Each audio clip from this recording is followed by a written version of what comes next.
ਸਾਡੇ senior citizen 'ਚ ਅੱਜ ਬਰਥਡੇ ਮਨਾਇਆ ਜਾ ਰਿਹਾ। ਸਾਡੇ ਵੱਡੇ ਵੀਰ ਜੇਪੀ ਮਾਲ ਸਾਹਿਬ ਦਾ ਜਿਹੜੇ ਬਿਜਲੀ ਬੋਰਡ ਦੇ ਮਾਲਕ ਨੇ, ਜਿਨ੍ਹਾਂ ਨੂੰ ਸਮਸਤ ਪੰਜਾਬ ਨੂੰ ਮੁਫਤ ਬਿਜਲੀ ਦਿੱਤੀ ਹੈ, ਕਰੰਟ ਲਾਏ ਨੇ, ਬੜੇ ਬੜੇ ਖਾਤੇ ਮਿਲਾਏ ਨੇ। ਅੱਜ ਉਹਨਾਂ ਦਾ ਬਰਥਡੇ ਹੈ ਤੇ ਉਹਨਾਂ ਦੀ ਖੁਸ਼ੀ ਵਿੱਚ ਅਸੀਂ ਜਨਮ ਦਿਨ ਮਨਾ ਰਹੇ। ਤੇ ਦੂਜਾ ਸਾਡੇ ਪਟਵਾਰੀ ਸਾਹਿਬ ਦਾ ਜਨਮ ਦਿਨ ਹੈਗਾ। ਇਹ ਪਟਵਾਰੀ ਸਾਹਿਬ ਆ ਰਹੇ ਨੇ।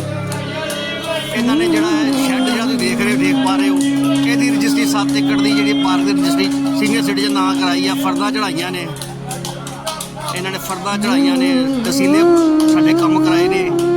ਇਹਨਾਂ ਦਾ ਜਿਹੜਾ ਜੋਸ਼ ਵੇਖ ਕੇ ਸਾਨੂੰ ਮਜ਼ਾ ਆ ਗਿਆ ਹੈਗਾ ਕਿ ਇਹ ਦੇਖੋ ਕਿੰਨੇ ਜੋਸ਼ ਨਾਲ ਇਹਨਾਂ ਨੇ ਸਾਰਾ ਕੰਮ ਕੀਤਾ। ਤੇ ਇਹ ਦੇਖੋ ਜੀ ਪਿੱਛੇ, ਇਹ ਦੇਖੋ ਜੀ ਇਹ ਪਟਵਾਰੀ ਸਾਹਿਬ ਜਿਨ੍ਹਾਂ ਨੇ ਤੁਹਾਨੂੰ ਦੱਸਿਆ ਕਿ ਫਰਦਾਂ ਚੜਾਈਆਂ। ਇਸ ਜਿਹੜਾ ਸ਼ੈੱਡ ਹੈ ਫਰਦਾਂ ਹੋਈਆਂ, ਪਟਵਾਰੀ ਸਾਹਿਬ ਨੇ ਸੀਨੀਅਰ ਸਿਟੀਜ਼ਨ ਦਾ ਨਾਂ ਕਰਾਈਆਂ ਨੇ।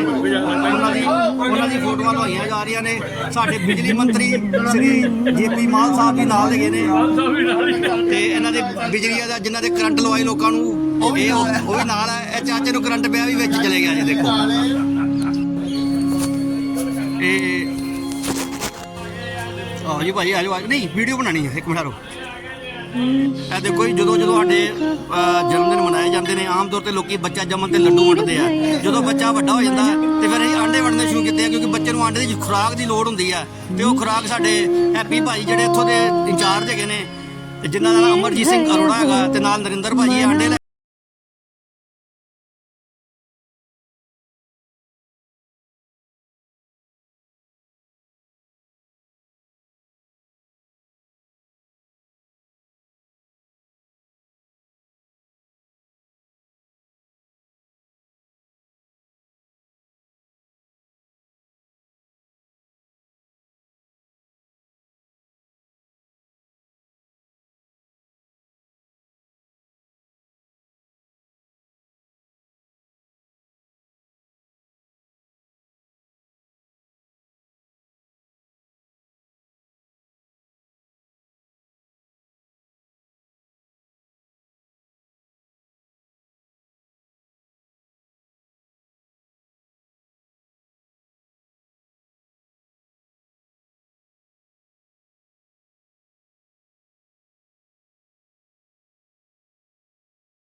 जिथे स्वामी पाय तिथे न्यून काय, जिथे स्वामी पाय तिथे न्यून काय।